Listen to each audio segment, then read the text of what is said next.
സത്യം പറഞ്ഞ പലരും ഇത് സച്ചിന്റെ മോളിൽ എന്റെ മോളെ വിശ്വസിക്കില്ല.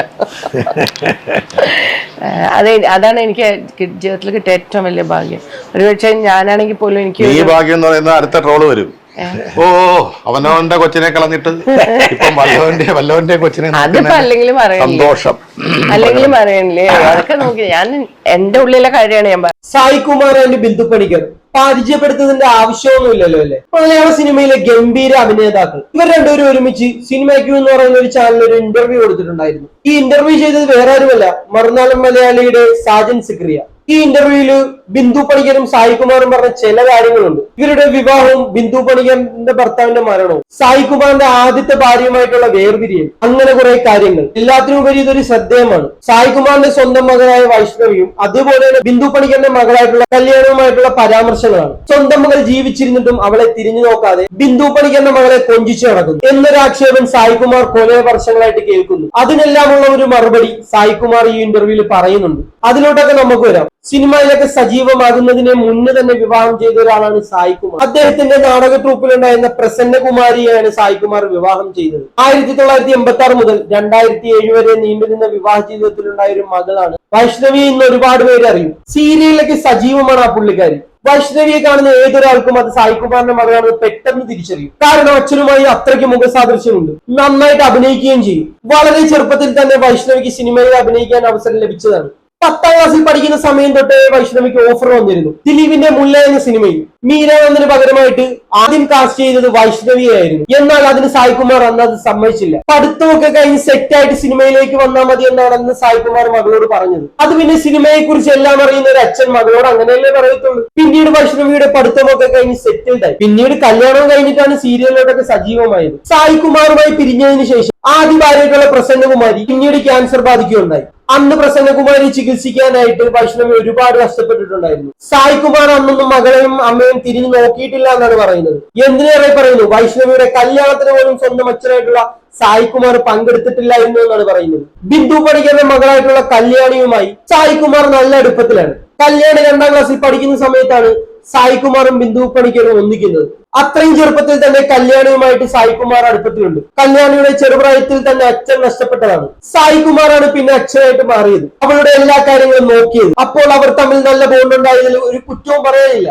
പക്ഷെ പുറത്തുനിന്ന് നോക്കുന്ന ഒരാൾ സ്വന്തം മകളെ തിരിഞ്ഞു നോക്കാതെ 2ാം ഭാര്യയുടെ മോളുടെ കൂടെ ജോലി അടിച്ചു നടക്കുന്നു. സ്വന്തം മകളുടെ കല്യാണത്തിന് പോലും പോയില്ല. അങ്ങനെയാകുമ്പോൾ ആളുകൾ വിമർശിക്കുന്നത് സ്വാഭാവികം. സായി കുമാറും ബിന്ദു പണിക്കരും തമ്മിലുള്ള ബന്ധം ആദ്യകാലങ്ങളിൽ ഭയങ്കര വിവാദമായിരുന്നു. സിനിമയിലെ അസോസിയേറ്റ് ഡയറക്ടർ ആയിട്ടുള്ള ബിജു ആയിരുന്നു ബിന്ദു പണിക്കരുടെ ആദ്യത്തെ ഭർത്താവ്. അദ്ദേഹം അസുഖബാധിതനായിട്ടാണ് മരിച്ചത്. പക്ഷെ സായി കുമാറും ബിന്ദു പണിക്കരും കൂടെ ഒരുമിച്ച് ജീവിക്കാൻ വേണ്ടിയിട്ട് അവരെ കൊന്നതായിട്ടുള്ള ഗോസിപ്പുകളൊക്കെ ഇറങ്ങിയിട്ടുണ്ടായിരുന്നു. താങ്കളുടെ റിലേഷൻഷിപ്പ് പോലും ആ ഗോസിപ്പിൽ നിന്നുണ്ടായതാണെന്നാണ് പറയുന്നത്. ബിജു മരിച്ചതിന് ശേഷം ബിന്ദു പണിക്കരും സായി കുമാറും മറ്റ് ആർട്ടിസ്റ്റുകളെല്ലാം പങ്കെടുത്ത മറ്റൊരു സ്റ്റേജ് പ്രോഗ്രാമിൽ അമേരിക്കയിൽ വെച്ചായിരുന്നു ആ പ്രോഗ്രാം. ആദ്യം ഈ പരിപാടിക്ക് ബിന്ദു പണിക്കർ ഉണ്ടായിരുന്നില്ല. വേറെ ഏതോ നടിയുടെ പാസ്പോർട്ട് ശരിയാക്കാത്തത് പകരം നടത്തിപ്പുകാർ ബിന്ദു പണിക്കരെ കോണ്ടാക്ട് ചെയ്യുകയാണ് ചെയ്തത്. അന്ന് ഈ ബിജു മരിച്ചിട്ട് 7 ദിവസം മാത്രമേ ആയിട്ടുള്ളൂ. ബിജുവിന്റെ വേർപാടിൽ ഒന്ന് റിലാക്സ് ആകട്ടെ എന്ന് കരുതി ബിന്ദുവിന്റെയും ബിജുവിന്റെയും വീട്ടുകാർ തന്നെയാണ് ബിന്ദുവിന് അമേരിക്കയിലുള്ള പ്രോഗ്രാമിന് പോകാൻ അനുവദിച്ചതെന്ന്. അങ്ങനെ അമേരിക്കയിലെ പരിപാടിയെല്ലാം കഴിഞ്ഞ് തിരിച്ചു വന്നപ്പോഴേക്കും നാട്ടിലെ ചില സിനിമാ വാരികകൾ സായി കുമാറും ബിന്ദു പണിക്കരും പ്രണയത്തിൽ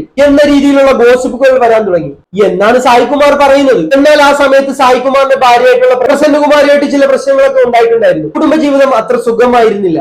അതിനിടയ്ക്ക് ഇങ്ങനെയുള്ള ഗോസിപ്പും കൂടെ പ്രചരിച്ചതോടെ പ്രസന്നകുമാരി എന്താക്കി, നടൻ ഇന്നസെന്റിനെ വിളിച്ച് കാര്യം പറഞ്ഞു. സായും ബിന്ദു പണിക്കരും തമ്മിൽ എന്തോ ബന്ധമുണ്ടെന്ന് പറയുന്നു. ഇതിനകത്ത് വല്ല സത്യമുണ്ടോ എന്ന്. ഇന്നസെന്റ് എന്ത് ചെയ്തു, നേരെ മോഹൻലാലിനെ വിളിച്ച് കാര്യം പറഞ്ഞു. മോഹൻലാലാണ് ഇതിന്റെ സത്യാവസ്ഥ മനസ്സിലാക്കി സായി കുമാറിനെ വിളിക്കുന്നത്.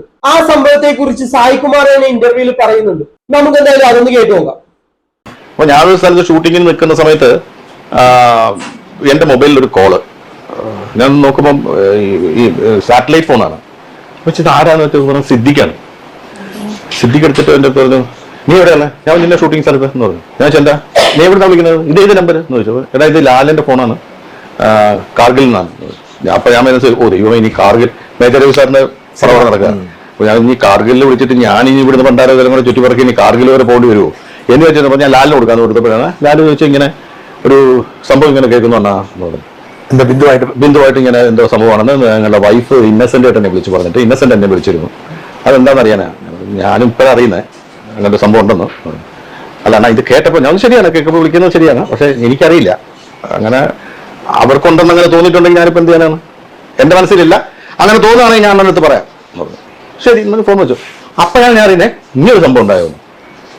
ആ സംഭവത്തിന് ശേഷമാണ് ഞാൻ പിന്നെ നോക്കിയപ്പോഴാണ് വെള്ളിയ ക്ഷേത്രത്തിൽ നിന്ന്. ഓക്കെ, ഈ ഒരു സംഭവം മറ്റുള്ളവർ പറയുന്നത് കേട്ടിട്ടാണ് താൻ അറിഞ്ഞതെന്നാണ് സായികുമാർ പറയുന്നത്. ഞാൻ ആലോചിക്കുന്നത് അതല്ല, സിനിമാ വാരികയിൽ വന്ന ഉടനെ തന്നെ ഭാര്യ അത് വിശ്വസിച്ചു, എന്നിട്ട് നേരെ ഇന്നസെന്റിനെ വിളിച്ചു എന്നൊക്കെ പറഞ്ഞാൽ അത് വിശ്വസിക്കാൻ കുറച്ച് പാടാണല്ലേ. അവരുടെ ഇടയ്ക്ക് എന്താ നടന്നതെന്ന് നമുക്ക് കൃത്യമായിട്ട് അറിയാം. പക്ഷെ സായികുമാറും ബിന്ദു പണിക്കരും പറയുന്ന കഥ നമുക്ക് അങ്ങോട്ട് പൂർണ്ണമായിട്ട് വിശ്വസിക്കാൻ പറ്റുന്നില്ല. എന്തായാലും നമുക്ക് ബാക്കി കൂടെ കേട്ടു നോക്കാം. എന്റെ നേരെ താഴ്ന്ന സിസ്റ്റർ കൊട്ടാരക്കര താമസിക്കുന്നത്. ഞാൻ ഒരു ദിവസം അമ്മയെ കാണാനായിട്ട് അവിടെ ചെന്നപ്പോൾ, ശോഭയ അല്ലല്ല ബീന എന്ന് പറഞ്ഞിട്ട്, അപ്പം ഞാൻ അവിടെ ചെന്ന് കഴിഞ്ഞപ്പോ അമ്മ എൻ്റെ അടുത്ത് ചോദിച്ചു, മോനെ ഇങ്ങനൊരു സംഭവം കേൾക്കുന്നല്ലോ. ഞാനും കേൾക്കുന്നമ്മ. എന്താ അതിനകത്ത് അതിനകത്ത് എന്തെങ്കിലും സത്യാവസ്ഥയുണ്ടോ? ഞാൻ പറഞ്ഞു ഇപ്പൊ അമ്മയുടെ സംസാരിക്കുന്ന നിമിഷം വരെ ഇല്ല, നീ നാളെ എന്താണെന്ന് എനിക്ക് അറിഞ്ഞൂടാ, ഈ നിമിഷം വരെ ഇല്ല. അമ്മ പറഞ്ഞത് അങ്ങനെ നീ കാരണം ഒരു പെണ്ണിന് ബുദ്ധിമുട്ടുണ്ടാവരുത്. അങ്ങനെ ഉണ്ടെന്നുണ്ടെങ്കിൽ അത് അവരുടെ അടുത്ത് നേരിട്ട് പോയി സംസാരിച്ച് അതെന്താണെന്ന് വെച്ചാൽ തീരുമാനം പറയണം, അല്ലാതെ വെറുതെ അവർക്കൊരു ബുദ്ധിമുട്ടാവരുത്. നിനക്കതെങ്ങനെ എൻ്റെ ഒത്തുത്തിരിച്ചങ്ങ് പോവാം, പക്ഷെ അവർക്ക് അങ്ങനെ അല്ല എന്നത്. അതിൻ്റെ ഇടയ്ക്കൂടി അവർ കൊണ്ടുവന്ന് എനിക്ക് ഡിവോഴ്സിന് കൊടുത്തു. ഞാൻ ഈ സിസ്റ്ററിന്റെ ഹസ്ബൻഡ് അഡ്വക്കേറ്റാണ്. അപ്പൊ ഞാൻ കൊട്ടാരയിൽ ചെന്നപ്പോൾ എനിക്ക് അയാളെ ഒന്ന് കാണേണ്ട ആവശ്യമുണ്ടായിരുന്നു. അപ്പൊ അയാൾ ഈ ഫാമിലി കോർട്ടിൽ എന്തോ ആവശ്യത്തിന് പോയത്. അപ്പൊ അയാൾ ഓഫീസ് അന്വേഷിച്ച് പറഞ്ഞ് ഇവിടെ കേട്ടാന്ന് പറഞ്ഞു. അപ്പൊ അത് തൊട്ടടുത്താണ് കൊട്ടാരക്കര. അപ്പൊ ഞാൻ അവിടെ കയറിയിട്ട് ഞാൻ കൃഷ്ണകുമാറിനെ വിളിച്ചു. കൃഷ്ണകുമാർ ഇറങ്ങി വന്നു. കാര്യം നിർത്തിയിട്ട് കൃഷ്ണകുമാർ എന്റെ വണ്ടിക്ക് കയറിപ്പോയി. ഇതാരോ പറഞ്ഞു കൊടുത്തു ഞാൻ ഫാമിലി കോർട്ടിലുണ്ട്, ഡിവോഴ്സിനെ കണ്ടാണെന്ന് തോന്നുന്നു. അത് വാർത്ത വന്നു. അപ്പൊ അതിനു മുമ്പ് തന്നെ അവർ കൊടുത്തു. അത് കൊടുത്തിട്ട് ഒരു പേപ്പർ എനിക്ക് വരുമ്പോഴാണ് എനിക്ക് ഡിവോഴ്സിന് കത്ത് വരുന്നത് ഞാൻ അറിയുന്നത്. പിന്നെ അതങ്ങോട്ട് മുമ്പോട്ട് പോയപ്പോൾ ഞാൻ വെച്ചു പിന്നെ ആയിക്കോട്ടെ. അല്ലെങ്കിൽ നിങ്ങൾ അതിൽ ചില ഭിന്നതകൾ ഉണ്ടായിരുന്നു. ഞാൻ കേട്ടിട്ടുണ്ട് അങ്ങേക്ക് ഷൂട്ടിങ്ങിന് പോലും പറ്റാത്ത തരത്തിൽ അങ്ങേ ശല്യം ചെയ്യുന്നുണ്ടായിരുന്നു കേട്ടിട്ടുണ്ട്. കഥയിലേക്ക് പറയണ്ട. അത് കുറച്ച് ബുദ്ധിമുട്ടായിരുന്നു. വെച്ചാൽ നമുക്ക് ഒന്നിനകത്ത് കോൺസെൻട്രേറ്റ് ചെയ്യാൻ വയ്യാതെന്ന് പറയുന്നത്. നമ്മള് ഒരാളെ കുറ്റപ്പെടുത്തിയിട്ട് മൊത്തത്തിൽ കുറ്റപ്പെടുത്തിയിട്ട് ഞാൻ വളരെ പുണ്യവാളനാണെന്ന രീതിയിലല്ല ഞാൻ പറഞ്ഞത്. ഞാൻ പറഞ്ഞതെന്ന് വെച്ചാൽ ഇപ്പം എന്നെ സംബന്ധിച്ച് എനിക്ക് പറ്റാത്ത പല കാര്യങ്ങളും ഉണ്ടായിരുന്നു. മനസ്സിലായി. മറ്റൊരാൾക്ക് ചിലപ്പോൾ അത് സ്വീകാര്യമായിരിക്കാം. പിന്നെ ഇതങ്ങ് പോയി ഡിവോഴ്സിലേക്ക് പോയി കഴിഞ്ഞപ്പോഴത്തേക്ക് ഞാൻ അമ്മയെടുത്ത് പറഞ്ഞു എന്നാ പിന്നെ നിങ്ങൾ പോയി സംസാരിക്കാൻ പറഞ്ഞു. അപ്പൊ പറഞ്ഞു അളിയനും പെങ്ങളും പറഞ്ഞു ഞങ്ങൾ പോയി അവിടെ വീട്ടിൽ സംസാരിക്കട്ടെ എന്ന് വെച്ചു. അങ്ങനെ ഗോസിപ്പിൽ തുടങ്ങിയ ഒരു ബന്ധം കല്യാണം വരെ എത്തി കേട്ടോ. പണ്ട് ദിലീപ് കാവ്യമാധവനെ കല്യാണം കഴിച്ച സമയത്ത് ഒരു കാര്യം പറഞ്ഞിട്ടുണ്ടായിരുന്നു, ഞാൻ കാരണം ഒരുപാട് ചീത്തപ്പേരുകൾ കേൾക്കേണ്ടി വന്ന ഒരു പെണ്ണാണ് കാവ്യ, അതുകൊണ്ടാണ് കാവ്യയെ കല്യാണം കഴിക്കുന്നത്. ഏകദേശം ഇതുപോലെയൊക്കെ തന്നെയാണ് സായികുമാറും പറയുന്നത്. നീ കാരണം ഒരു ചീത്തപ്പേര് ആ പെൺകുട്ടിക്ക് ഉണ്ടായിരുന്നെന്ന് അമ്മ പറഞ്ഞു. അങ്ങനെ പ്രസന്റിൽ ഡിവോഴ്സും കൊടുത്തു. അങ്ങനെയാണ് ബിന്ദുവിനെ കല്യാണം കഴിക്കാൻ തീരുമാനിക്കുന്നതെന്നാണ് സായികുമാർ പറഞ്ഞു വെക്കുന്നത്. അതെന്തെങ്കിലൊക്കെ ആട്ടെ, ഇനി അതിനെ കുറിച്ച് പറഞ്ഞിട്ടൊന്നും കാര്യമില്ലല്ലോ. അവരിപ്പോ സന്തോഷമായിട്ട് ജീവിക്കുന്നുണ്ട്. പക്ഷെ ഇങ്ങനെ സായികുമാർ ബിന്ദു പണിക്കരെ കല്യാണം കഴിച്ചു പോയപ്പോൾ ഏറ്റവും കൂടുതൽ ബുദ്ധിമുട്ടിലായത് വൈഷ്ണവിയാണ്. അച്ഛനെ നഷ്ടപ്പെട്ടു, അമ്മ രോഗിയായി. അച്ഛനാണെങ്കിൽ ബിന്ദു പണിക്കരുടെ മോളെ സ്വന്തം മകളെ പോലെ കൊണ്ടു നടക്കുന്നു. ഇതെല്ലാം കാണേണ്ട വൈഷ്ണവിയുടെ അവസ്ഥയൊന്ന് ആലോചിച്ച് നോക്കിക്കേ നിങ്ങൾ. പക്ഷെ ഇന്നുവരെ വൈഷ്ണവി അച്ഛനെ കുറിച്ച് മോശമായിട്ട് സംസാരിച്ചിട്ടില്ല കേട്ടോ. സായികുമാറിനെ കുറിച്ച് ചോദിക്കുമ്പോൾ അവൾ നല്ലത് മാത്രമേ പറയാനുള്ളായിരുന്നു. അമ്മയെക്കാൾ ഇഷ്ടം അച്ഛനോട് തന്നെയാണെന്ന് വൈഷ്ണവി പറഞ്ഞിട്ടുണ്ട്. എന്തായാലും കല്യാണവുമായിട്ടുള്ള ബന്ധത്തെ കുറിച്ച് ബിന്ദു പണിക്കർ പറയുന്നുണ്ട് കേട്ടോ. നമുക്ക് അതും കൂടെ കേട്ടിട്ട് നിർത്താം. മോക്ക് എത്ര വയസ്സുണ്ടായിരുന്നപ്പോ? മോള് 2ാം ക്ലാസ് പഠിക്കുന്നു. അപ്പൊ നിങ്ങളെ കല്യാണം കഴിക്കാൻ തീരുമാനിക്കുമ്പോൾ മോളുടെ കാര്യം എന്തെങ്കിലും കണ്ടീഷൻ വെച്ചില്ലേ? മോളെ നോക്കണം പറയേണ്ടി വന്നോ? എനിക്കങ്ങനെ പറയേണ്ടി വന്നിട്ട് ഞാൻ പറഞ്ഞിട്ടില്ല. ഞാൻ അവളോട് പറയാറുണ്ട് അവളെ നോക്കിക്കോണം. ഇപ്പൊ എല്ലാരും അവളെ സത്യം പറഞ്ഞ പലരും സൈറ്റിന്റെ മോളിൽ എന്റെ മോളെ വിശ്വസിക്കില്ല. അതാണ് എനിക്ക് ജീവിതത്തിൽ കിട്ടിയ ഏറ്റവും വലിയ ഭാഗ്യം. ഒരു പക്ഷേ ഞാനാണെങ്കിൽ പോലും എനിക്ക് ഈ ഭാഗ്യം എന്ന് പറയുന്ന അടുത്ത ട്രോള് വരും. അവനവന്റെ കൊച്ചിനെ കളഞ്ഞിട്ട് വല്ലവന്റെ കൊച്ചിനെ അതിപ്പോ അല്ലെങ്കിലും അല്ലെങ്കിലും പറയണില്ലേ, അതൊക്കെ നോക്കി ഞാൻ എന്റെ ഉള്ളിലെ കാര്യമാണ് ഞാൻ പറഞ്ഞത്. എനിക്ക് പോലും ചിലപ്പം വേറൊരാളുടെ മകളെ അത്ര അക്സെപ്റ്റ് ചെയ്യാൻ പറ്റുമെന്ന് തോന്നണില്ല.